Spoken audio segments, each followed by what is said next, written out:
잘 알고 계시는 것처럼 지난주 화요일은요, 석가탄신일이었습니다. 우리나라에서는 다른 어떤 종교보다 불교 역사가 오래되었기에 지금도 그 교세가 대단하지요. 그렇다면 혹시 우리 교우들은 불교의 메시지가 무엇인지 알고 계십니까?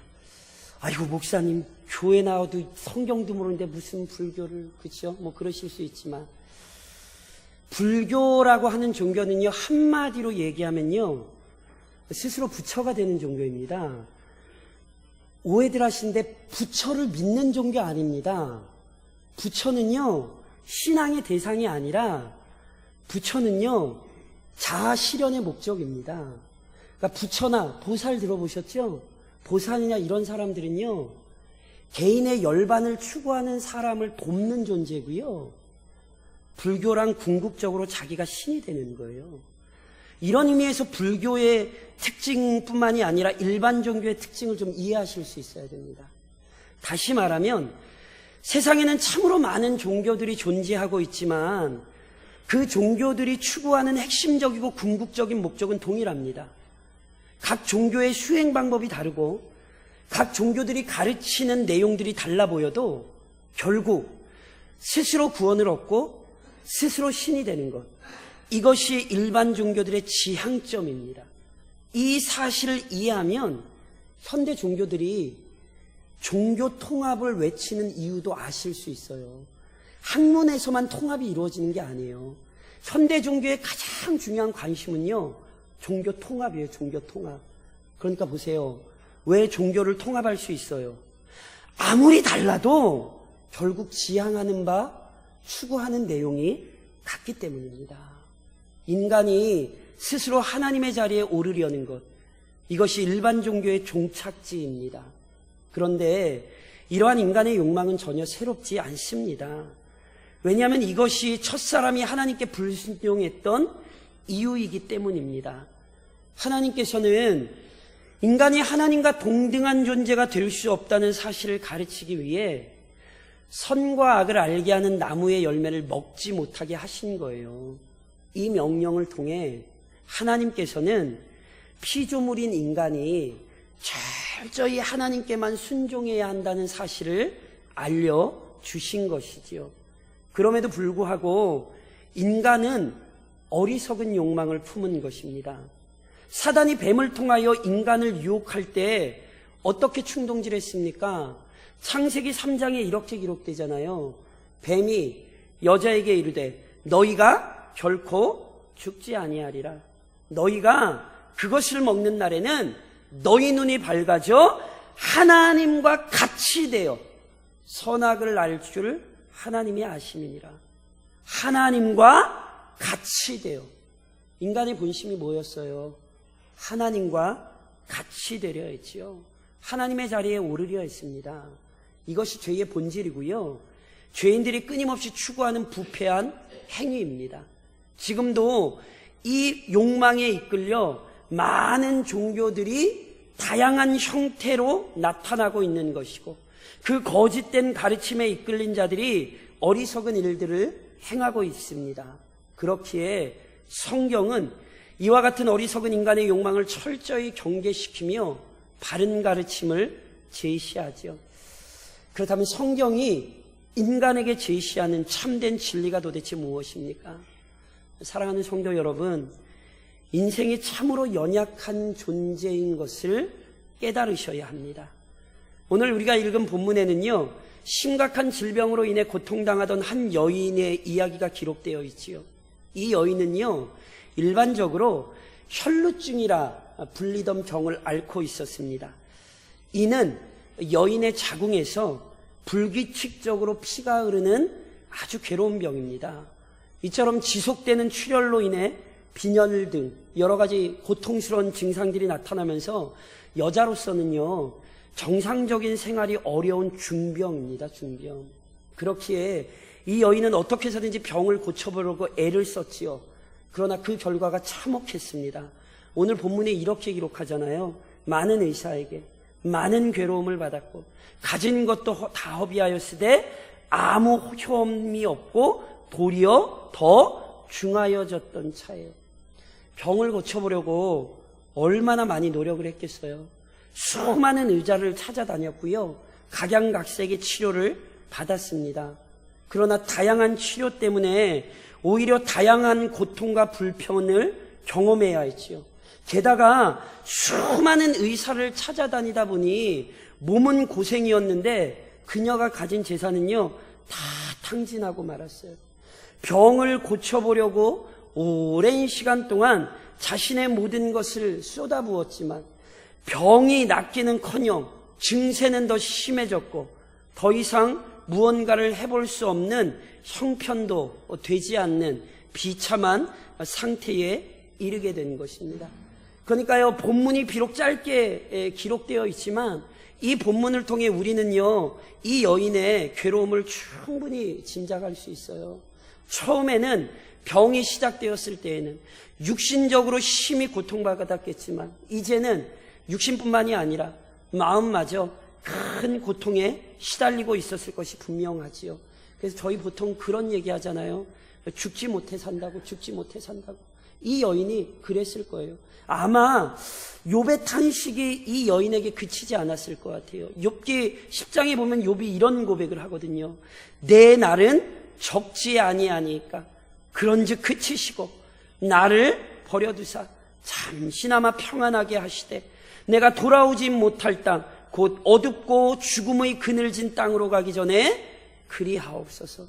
짧은 인생 더 이상 고통받지 않았으면 좋겠고 잠시라도 고통에서 벗어나서 한순간이라도 좀 편하게 좀 살고 싶다고 욥의 고백처럼 이 여인이 그렇게 하루하루 버티며 살아가고 있었을 것입니다.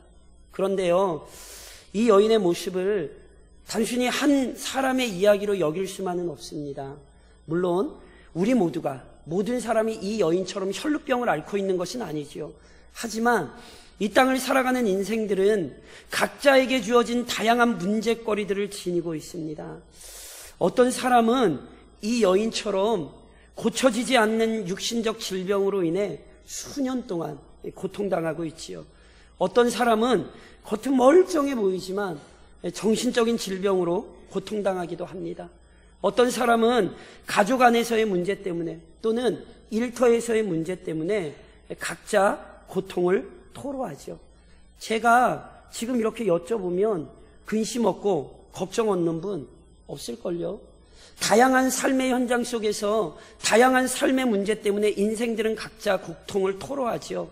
그리고 이 문제에 짓눌려 결국 마음의 평안을 잃어버리고 불행한 삶을 삽니다. 실제로요, 현대의학에서 규정하는 수많은 정신적 질병들은요, 여러 가지 환경적 문제들에 의해 그 사람의 영혼이 피폐해진 결과거든요.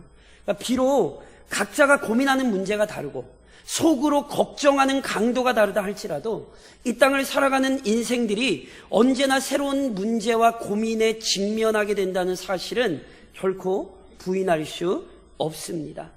그렇다면 원래 인생이 이처럼 고단하고 힘겹게 살도록 정해진 것입니까? 아니요. 우리는 성경을 통해 결코 그렇지 않다고 말할 수 있습니다. 전도서 7장에 보면 이런 말씀이 있어요. 내가 깨달은 것은 오직 이것이라. 하나님은 사람을 정직하게 지으셨으나 사람이 많은 꾀들을 낸 것이니라. 무슨 말씀인지 이해하시겠습니까? 하나님은 원래 인생을 아름답고 행복하게 창조하셨습니다. 그러나 앞서 얘기했듯이 인간이 스스로 하나님의 말씀에 불순종함으로써 자신과 모든 피조세계를 괴롭게 만든 것입니다.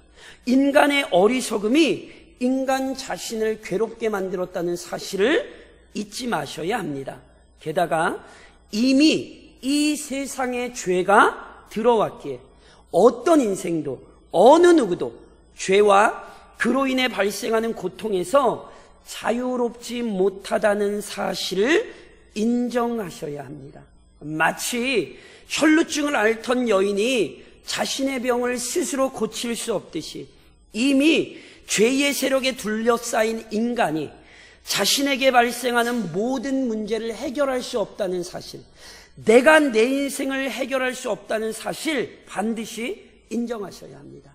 그렇다면 죄로 인해 고통받는 인간에게 그렇다면 더 이상 아무런 소망이 없는 것입니까? 그러니까 인생이 마치 불교에서 얘기하는 것처럼 그냥 괴로운 인생을 살다가 그냥 괴로움을 토로하다 죽는 것, 그게 인생입니까? 그건 또 그렇지 않지요.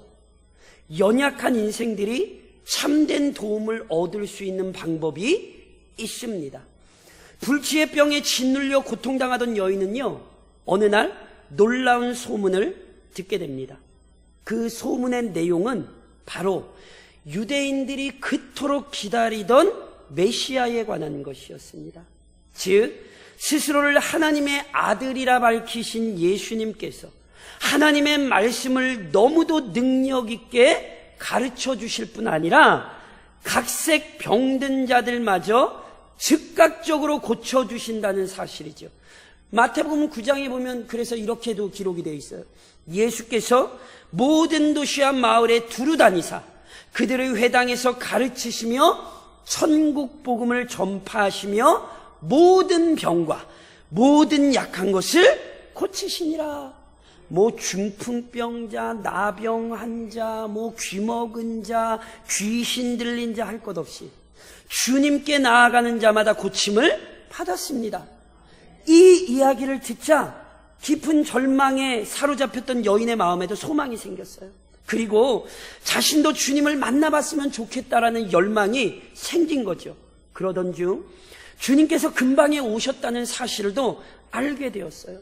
그런데 막상 주님을 찾아가려 해도 걱정이 좀 앞섰습니다. 왜냐하면 이 여인의 병이 부정한 병이기 때문입니다.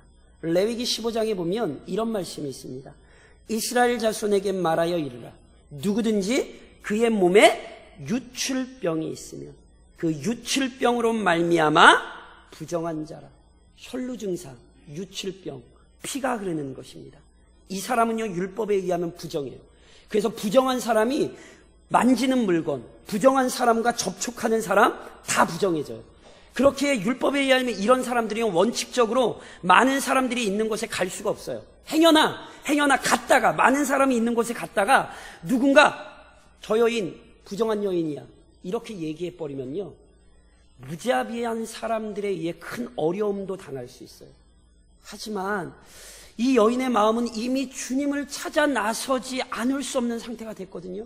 오늘 본문이 이렇게 표현했잖아요. 이는 내가 그의 옷에만 손을 대어도 구원을 받으랴. 주님을 만나서 기도받고 뭐 이런 거 아니에요. 옷에만 손을 대어도. 이 강렬한 열망에 이끌려 그래서 오랜 병에 찌들어 있던 육신을 추스려 주님께로 가는 거예요. 수많은 무리들 틈에 치면서요 주님께 조금씩 가까이 갔어요. 그리고 손을 뻗어 은밀하게 주님의 옷을 만졌지요. 그때 놀라운 일이 발생했습니다. 오늘 본문이 이렇게 분명히 기록하죠. 이에 그의 혈루 근원이 곧 마름에 병이 나은 줄을 몸에 깨달으니라.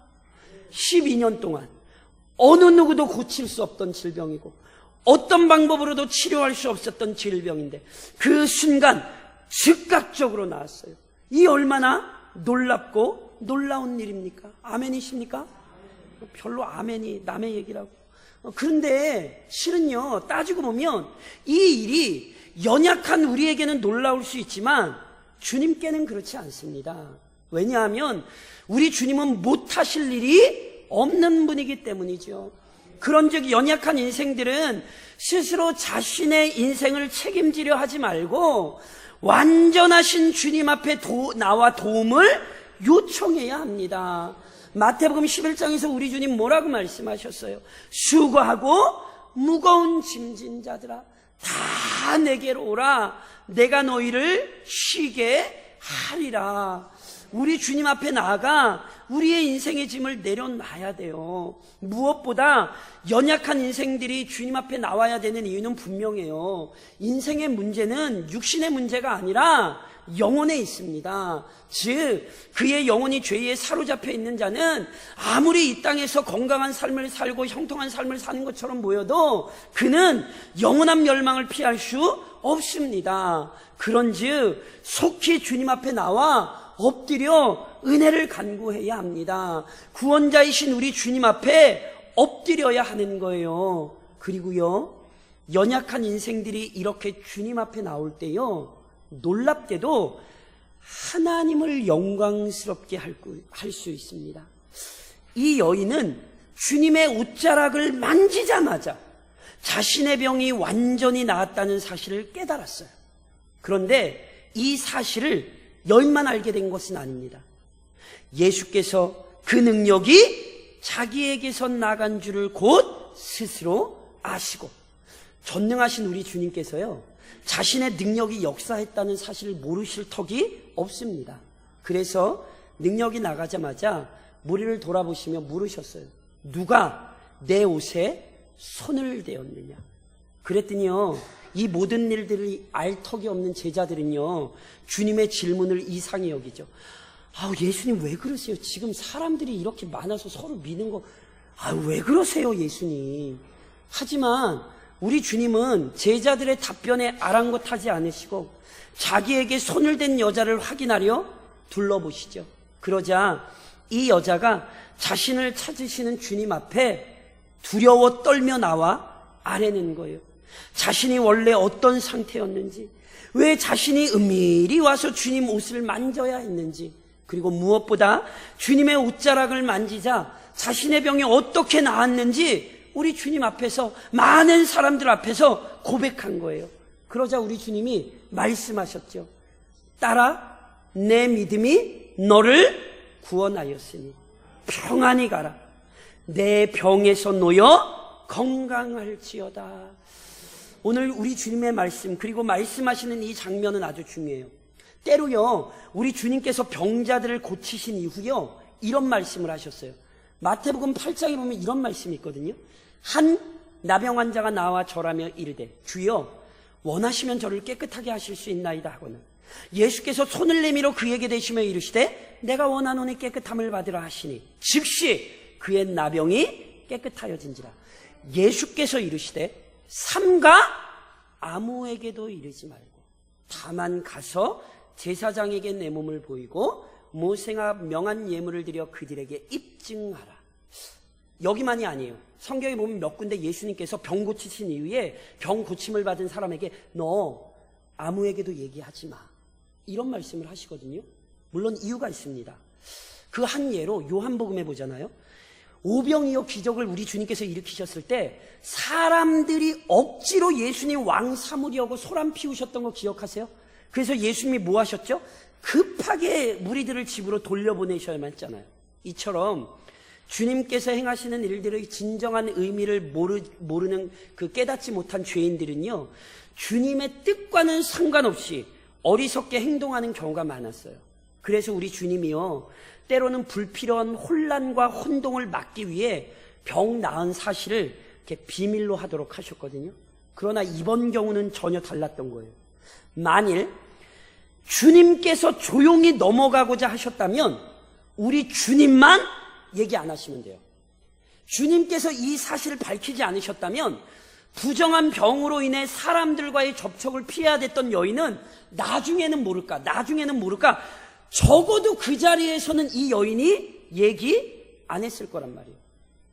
그래서 오히려 우리 주님이 밝히시는 거예요. 왜 그런 줄 아세요? 우리 주님께서는요, 오직 하나님의 뜻에 순종하기 위해 이 땅에 오셨습니다.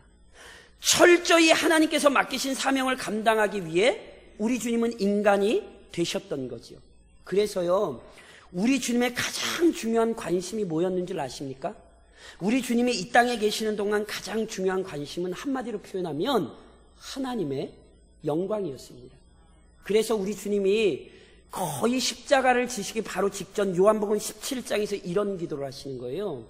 아버지께서 내게 하라고 주신 일을 내가 이루어 아버지를 이 세상에서 영화롭게 하였사오니. 우리 주님까지 어떤 인생 사신 거예요? 이 세상에서 아버지를 영화롭게 하신 인생을 사신 거예요. 그렇기에 이 목적을 위해 이번에는요, 이 여인이 병이 고쳐졌다는 사실을 밝히시는 거예요. 왜요? 하나님이 고치셨다는 것 드러내는 거지요. 그리고 이것은 우리 주님 자신의 영광과도 연관되는 거거든요. 이 여인이 어떤 마음으로 나왔어요? 주님의 옷자락이라도 만지면 그 병이 나을 것이라는 믿음을 가지고 나왔잖아요. 그리고 실제로 나음을 받았잖아요. 아무도 고칠 수 없었는데 이 여인이 주님 앞에 나왔을 때, 작은 믿음으로 주님의 옷자락 만졌을 때 그 여인의 모든 병이 나았잖아요. 즉 우리 주님의 전능하신 능력이 드러났잖아요. 그렇죠?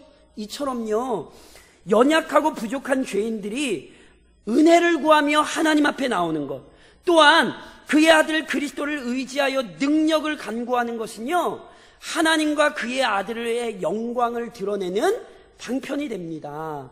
마치 시편 기자의 찬양을 보는 것 같아요. 시편 50편에 이런 고백이 있지요. 환난 날에 나를 부르라. 내가 너를 건지리니 내가 나를 영화롭게 하리로다. 하나님께서 부족한 죄인들을 건지실 때 누가 영광 받으세요? 하나님이 영광 받으시잖아요. 그리고 지금도 동일한 역사가 이 세상에서 일어나고 있는 거라니까요. 비록 연약하고 부족한 인생들이지만 하나님을 영화롭게 할 수 있습니다. 허물 많고 부족한 많은 죄인들이지만 놀랍게도 하나님의 영광을 드러낼 수 있습니다.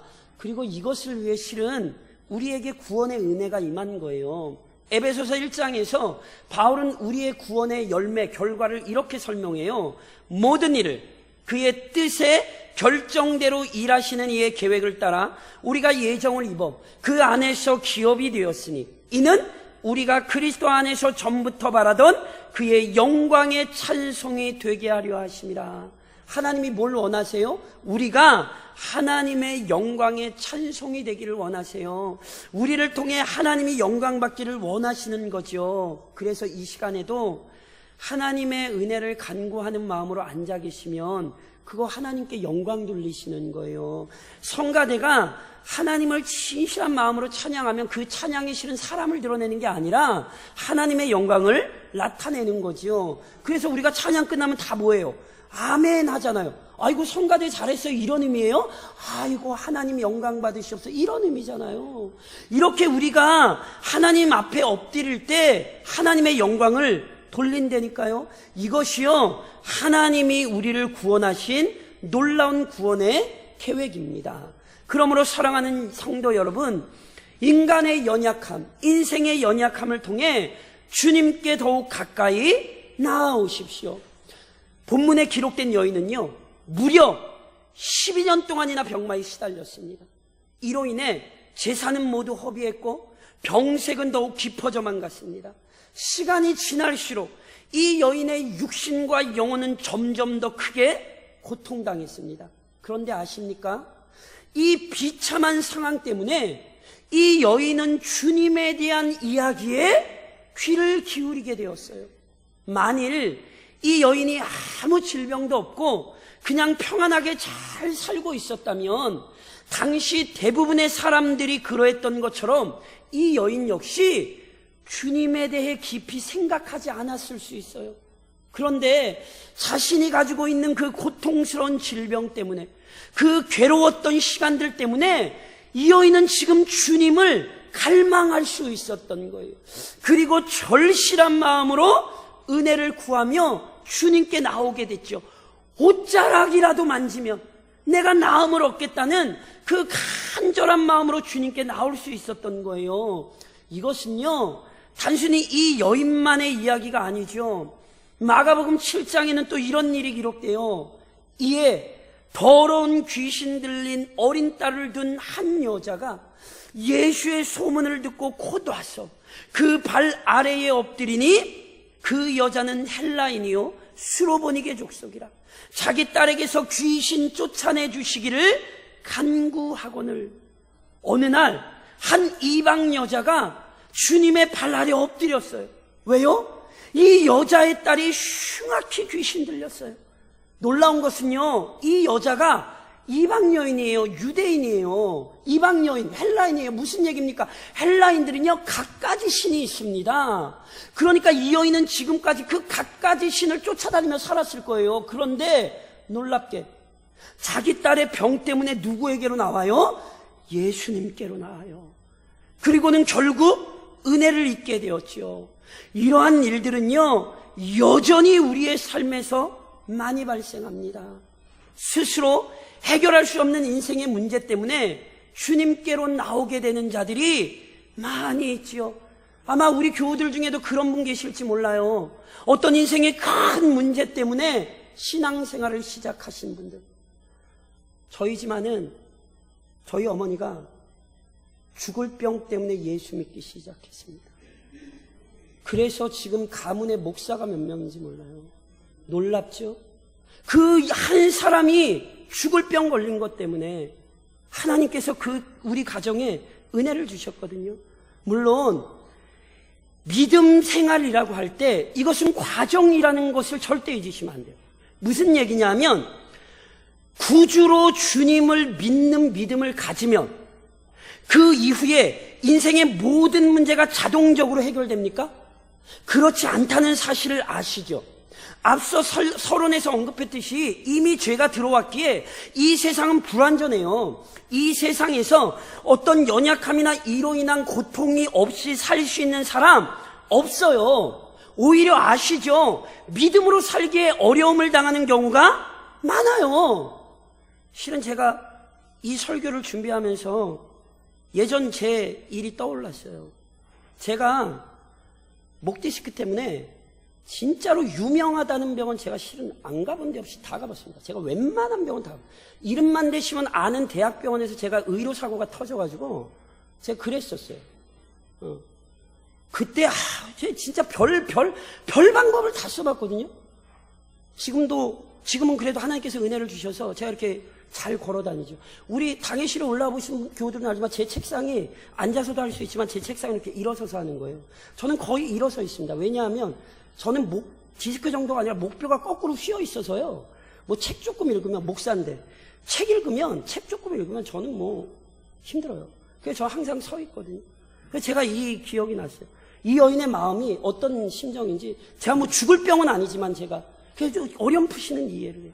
그 병 고쳤게요, 안 고쳤게요, 제가? 안 고쳤어요. 고치기 남의 얘기라고 그렇게 쉽게 하지 마세요. 지금도 서서 안 되니까요. 무슨 얘기인지 아세요?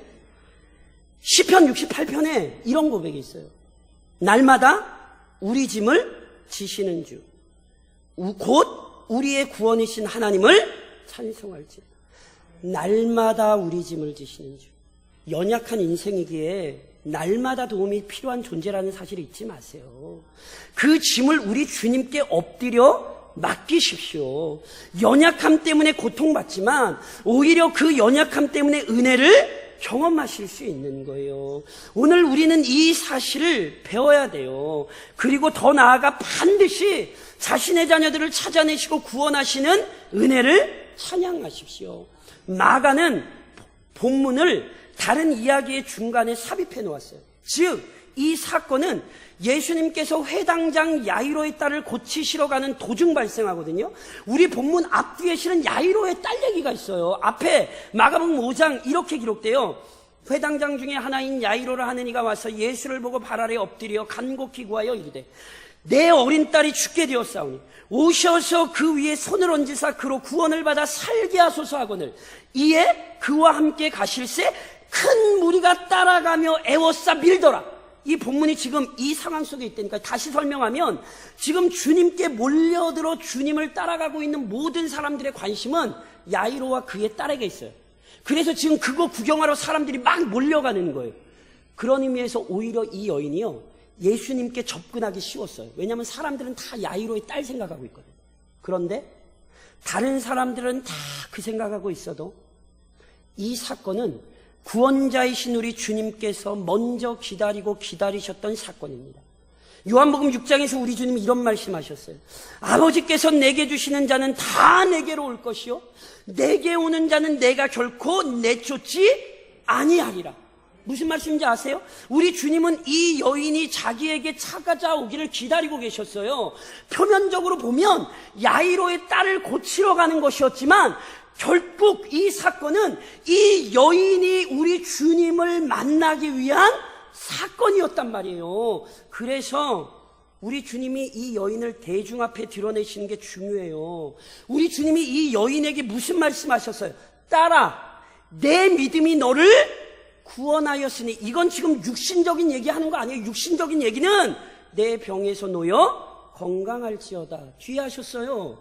딸아, 내 믿음이 너를 구원하였으니. 무슨 얘기예요? 우리 주님은 이 여인에게 지금 육신의 질병이 나았다는 사실이 아니라 그 여인의 영혼이 치료되었다는 사실을 선포하시는 거예요. 만일 이 여인이 그냥 돌아갔잖아요, 육신 고친 것만 알았을 거예요. 근데 아니에요. 우리 주님은 너에게 중요한 건 영혼이었고 내가 그 영혼을 지금 치료했다, 밝히 말씀해 주시는 거예요. 이게 왜 중요하지요? 여전히 많은 사람들이 신앙이 육신적 문제 해결에 머물러 있는 경우가 많아요. 물론 주님께서는 때로 육신적 문제를 온전히 해결해 주시기도 해요. 없다는 거 아니에요. 그러나 믿음으로 살아도 여전히 문제가 있고 오히려 더욱 심해지는 경우가 있습니다. 믿는 자들 중에도 심한 질병으로 고통당하는 그리스도인들 많습니다. 나사로는 병에 걸리되 죽을 병에 걸렸고 실제로 죽었어요. 그래서 예수님이 그 사람들을 안 사랑하셨냔 말이에요. 그래서 그 영혼들이 멸망받았어요? 아니잖아요. 정말 중요한 게 뭔지를 기억하셔야 돼요. 오늘 이 예배 가운데에 구원의 감격을 잃어버리셨다면 그거 회복하셔야 돼요. 진짜 우리에게 내려진 복은 구원의 은혜예요. 그 구원의 은혜를 잊고 사는 건 뭐와 같냐면 이스라엘 백성이 광야에서 만나를 먹으면서도 하나님 불평했던 것과 같아요. 애굽 땅에서 이끌어내셨는데 그들을 먹이고 입히고 인도하고 계신데도 그 구원의 은혜는 있고 삶의 문제들로 인해 끊임없이 불평하고 있는 거죠. 그러므로 오늘 우리가 기억해야 돼요. 우리 주님께서 나를 찾아오셨고 이 연약한 자를 외면하지 않고 구원하셨다는 사실에 감사하셔야 됩니다. 그리고 열심을 다해 주님을 의지하십시오. 복음서의 기록들을 보면 주님 주변에는요 언제나 사람들이 많이 몰려들었어요. 오병이어 기적 사건 보세요. 그때 당시 남자만 5천 명이 있었어요. 하지만 이 사람들 모두가 온전한 마음으로 주님을 찾아 나온 것은 아니죠. 어떤 이들은 단순히 호기심에 이끌려 나오기도 했고요. 무언가 신기한 일이 발생하는 것을 보고 싶어 구경 나온 사람들도 있었어요. 심지어 주님을 괴롭히기 위해 따라다닌 사람들도 있지요. 마가복음 12장에는 이런 기록이 있어요. 그들이 예수의 말씀을 책잡으려 하여 바리새인과 헤롯 땅 중에서 사람을 보내매. 누가복음 11장에도 이런 기사가 있어요. 거기서 나오실 때에 서기관과 바리새인들이 거세게 달려들어 여러 가지 일을 따져 묻고 그 입에서 나오는 말을 책잡고자 하여 노리고 있더라. 예수님 주변에 예수님을 믿는 사람들만 있었던 게 아니라니까요.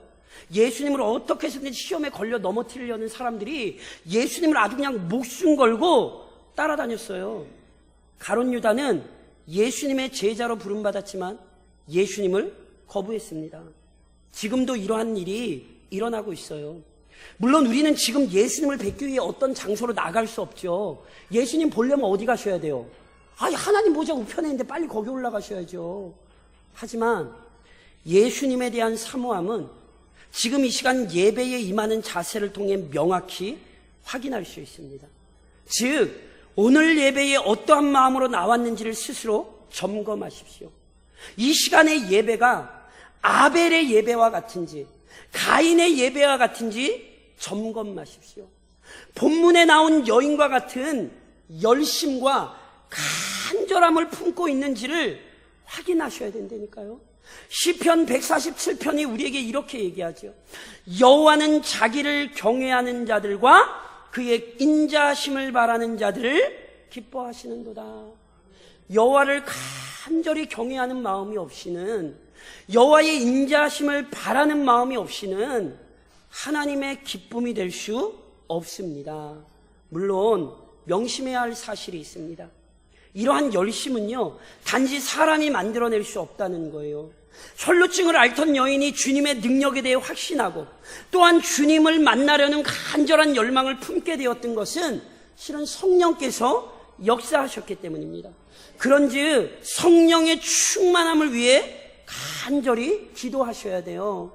성령의 도우심 안에서 은혜에 대한 간절함이 사라지지 않기를 기도하셔야 돼요.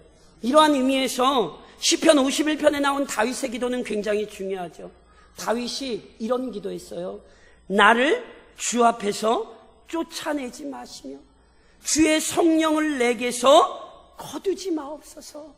다윗이 원했던 게 뭐예요? 날마다 하나님의 성령의 다스림을 받기를 소망한 거예요. 그의 영혼이 항상 성령이 충만하고 하나님 앞에서 교제하며 살기를 원했던 거지요. 오늘 우리 역시 이 마음을 품어야 하는 것입니다. 그리고 이 마음 속에서 연약한 인생들에게 예수님에 대해 전해주십시오. 본문은 한 여인의 모습을 통해 위대한 구원의 질서를 가르칩니다. 어떻게 이 여인이 예수님을 찾아 나오게 되었습니까? 오늘 본문이 분명히 이렇게 기록했어요. 예수의 소문을 듣고, 뭐라고요? 예수의 소문을 듣고. 이 여인의 마음에 예수님을 만나보고자 하는 간절한 열망이 생긴 이유는요, 예수의 소문을 들었기 때문에 그래요. 예수의 소문을 들은 것이 이 여인의 삶이 변화되는 출발점이었어요. 성경은요, 이와 같은 구원의 섭리를 우리에게 많이 입증해냅니다. 예를 들면 바디메오라는 소경의 사건이죠. 이 사람 소경이에요. 소경. 눈이 안 보여요. 그러나 들을 수는 있어요. 그래서 어느 날 이 사람의 귀에 놀라운 사건이 들려왔어요. 바로 예수님에 대한 이야기죠. 예수님이요, 위대한 일들을 일으키신다는 사건을 이 사람이 들은 거예요. 그런데 그걸 자꾸 듣다 보니까 소경이잖아요. 자기의 눈으로 본 적 없어요. 확인한 적도 없어요. 그런데 그 얘기를 들을 때 끊임없이 그 마음에 믿음이 생긴 거예요. 그것도 예수님이 다윗의 자손이라는 믿음. 다윗의 자손이라는 말은 유대인들에게 그냥 혈통적으로 다윗의 자손이라는 뜻 아니에요.